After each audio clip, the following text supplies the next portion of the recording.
Record. Right. Sick. Hello, everyone, and welcome to the first fishbowl of Theater History and Literature 1. We will be discussing Euripides' play Medea, along with Aristotle's The Poetics and Lecture 1. So let's go ahead and get started. I'll lead us into the first question. What did you get from the Poetics? How is it similar to the lecture? Does it make more sense with the lecture? And do you understand why it's important? My biggest takeaway from Aristotle's The Poetics includes his definition of tragedy as an imitation of an action that is serious, complete, and of certain magnitude, which also establishes that a tragedy should not focus on who people are, but what people do, because it's their actions that drive the story forward. I also learned how much emotional connection and capability Aristotle believed tragedy could have on an audience and their lives. Aristotle's The Poetics is similar to the lecture through their connections of Greek influence and background. One connection to the Poetics in Greek history we learned in the lecture includes Aristotle's idea that the protagonist of a story must be of royalty, which connects with the Greek class structure of the time, not or only those of high status have influence. Another similarity includes Aristotle's idea a character's actions is far more important than the character themselves, which reinforces the Greek cultural importance of one's actions, especially their impact on society. I believe the lecture helped make the Poetics more understandable through its information regarding Greek culture, religion, society, and class system. In particular, the lecture's background knowledge of Greek philosophy and morality helps explain why Aristotle believed tragedy held so much potential over the audience, emotionally and socially. The Poetics is important because it examines key concepts of drama and defines not only what makes a tragedy, but what makes a good tragedy. But one of the biggest reasons why the Poetics is so important is because it is simply one of the earliest surviving works of dramatic theory. It's responsible for shaping the understanding of storytelling and drama we know today. Its insight on theater more than 2,000 years ago is a vital part in understanding the evolution of tragedy and also what worked and continues to work to make good shows. So, comments? No, I would say I agree. I kind of have the same thing with in regards to why I think poetics is so important. For me, it's kind of a thing where it's like I think this helped audience feel. I mean, I don't want to not to get too much into the other questions, but I think this helped audiences feel when they actually go to the theater, and instead of just being these kind of, like I said, zombies, watching someone do something, it gave them the ability to have pity or grief or feel sorrow for something, and I think that's very beneficial, especially for theater today. I mean, we still talk about um, theaters in the theater that do the same things that the poetics do, and we try to aim to make the audiences feel the same thing. If that makes sense, am I making sense? Um, but yeah, I think it's really important to in that regard to make people actually go to the theater and feel something when they come out. Yeah, That's I also agree with Alex and B, just like the lecture plus what he said, making Aristotle's ideas much clearer and like catharsis being the big takeaway from it. Just, you know, seeing those like powerful emotions portrayed through Medea and knowing why Aristotle thought tragedy was one of the more important things to portray. Next question. If you were simply looking at Medea from a script analysis perspective, Yeah. but without regard to the history, who would be the main character? What would you be meant to learn? Alex?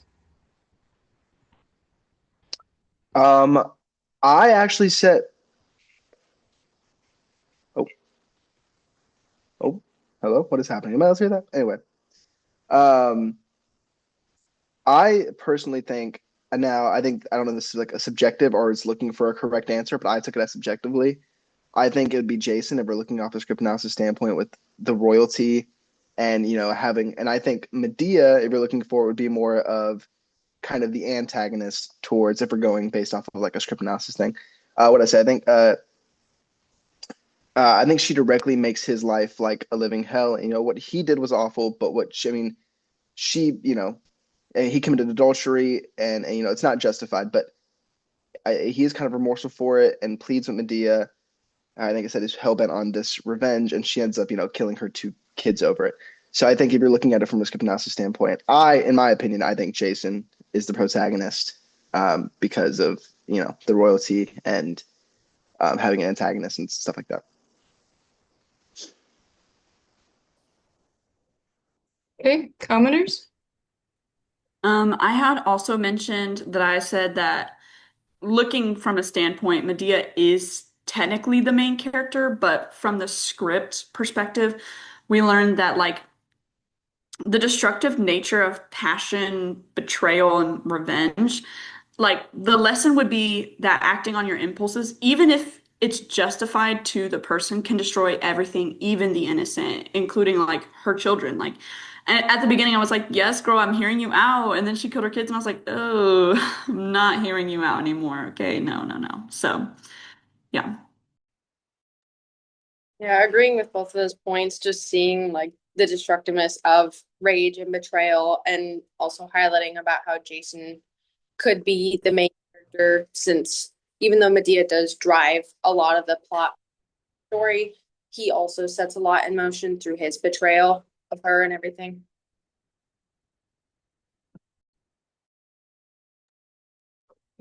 Next question. How is Greek religion exemplified in the show, especially their idea of morality? Angel?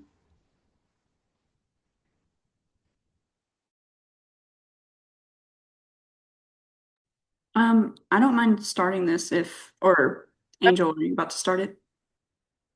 Do I have that question? Sorry, I didn't. I I can also take it if either way. Sorry, I was scrolling. Um, Found it, I think. Um, within like, sorry, I'm trying to scroll through the answers to my question and find it, but in Medea, there's a focus on like Greek religion and the concept of morality, of being something that the gods control and not humans. But Medea obviously commits something kind of unthinkable. She escapes death in a chariot from Helios, which tells us that the god sometimes protects even disturbing actions. And for the Greeks, it's less about good versus evil and more about keeping like the balance, avoiding pride, hubris, and respecting like the divine power of the gods. Yeah, I had also put that Protect that Medea believed that the love, gods were on her side for good being versus wronged. evil. And that it kind of reflected the Greek idea about the gods intervening the balance of human injustice, even when morality, like even when it morally has more than one meaning. I put that the Greek religion shown in Medea appeals to the gods and her eventual escape in divine chariot, which suggests divine sanction. Um, so morality is shown in terms of justice instead of actual like religion, if that makes sense. Something Just with the gods, no, no, go ahead, go ahead. With something with the gods and morality. The original 12 gods or 12 deities or whatever, got diluted down when they started, making demigods. So the gods are permeated, literally permeated throughout the society. And that's another reason why we see that it's so interwoven with the script is like in that time, they believe gods were among them. And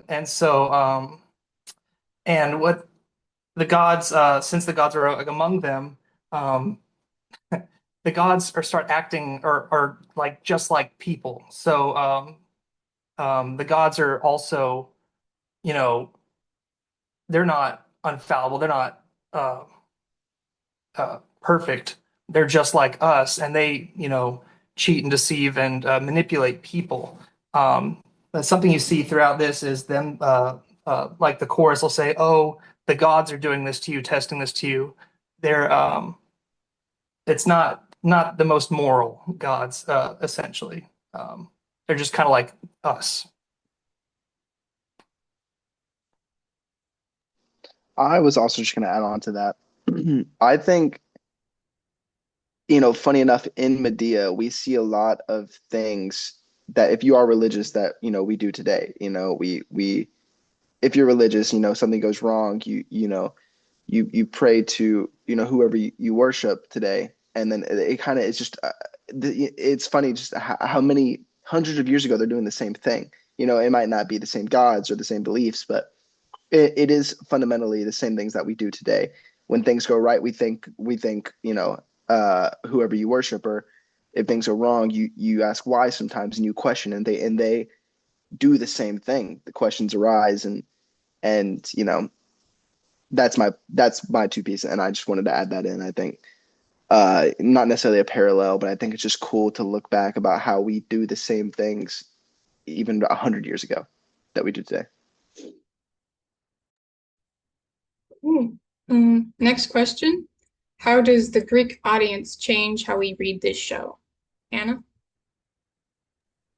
Yeah, I had put that, you know, with this time period, I feel like for Greeks, this would have been terrifying because it showed women defying gender and cultural norms, and her actions of threatened family order, which was basically the backbone of a Greek society at the time. That was terrifying to them. But to us now, for more like modern audiences, as we read this is more of a psychological study of betrayal and revenge.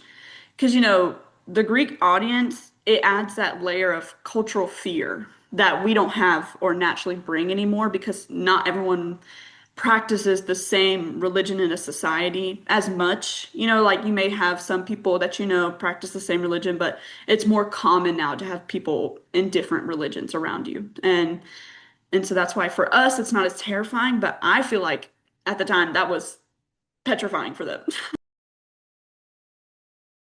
Yeah, to kind of add on to that, More um, the majority of audiences at that time were mostly males, and seeing this is kind of getting into the next question a little bit, but seeing this woman have this kind of hold on people and this power, it was scary in multiple different ways for them. I mean, well, I'll save it for the next question. I don't want to get too much into that topic, but yeah, I think that's also, as what Anna was saying, a layer of fear in multiple different ways. But especially because this was like a powerful woman, and the male audience was not used to seeing that, of course. Yeah. I was gonna say that I took it in a little bit of a different question. I was like, I feel like the audience during the Greek time, when they were going to see this show, they already had a great amount of vast base knowledge about all the gods and whatnot that's been surrounding it. So like going into the show as an audience member in that time, they would already know all the background stuff, if that makes sense. Whereas us reading the play, we have to get an introduction at the very front of at the beginning of the play just to fill us in on what the audience would already know at that time. This is to them, this had been just like another episode to something that's kind of bigger and ongoing that they've been studying their whole lives, essentially. Uh, so we need that added context. We don't when we're walking up to the show because we don't know all the background information. And to sort of add on to that, today many people kind of see Medea as like a feminist figure, but like to an Athenian audience, her actions would have been terrifying and like socially disruptive. But most importantly, her choice to murder her children would have horrified the audience as it violated their like sacred duties or of motherhood and endangered the stability of family and community that was like in their audience, basically to say. So this was like just producing the pity and fear that Aristotle defined as central to tragedy. Right. So next question. How does the no, it's not. How does the Greek conception of gender impact how we read this show? Devin? Yeah. Well, I guess to start off, we need to kind of like look at how the Greeks viewed gender, the women in general at that time. As Tracy said in the what is it, the lecture, she said they were like puppies, I think is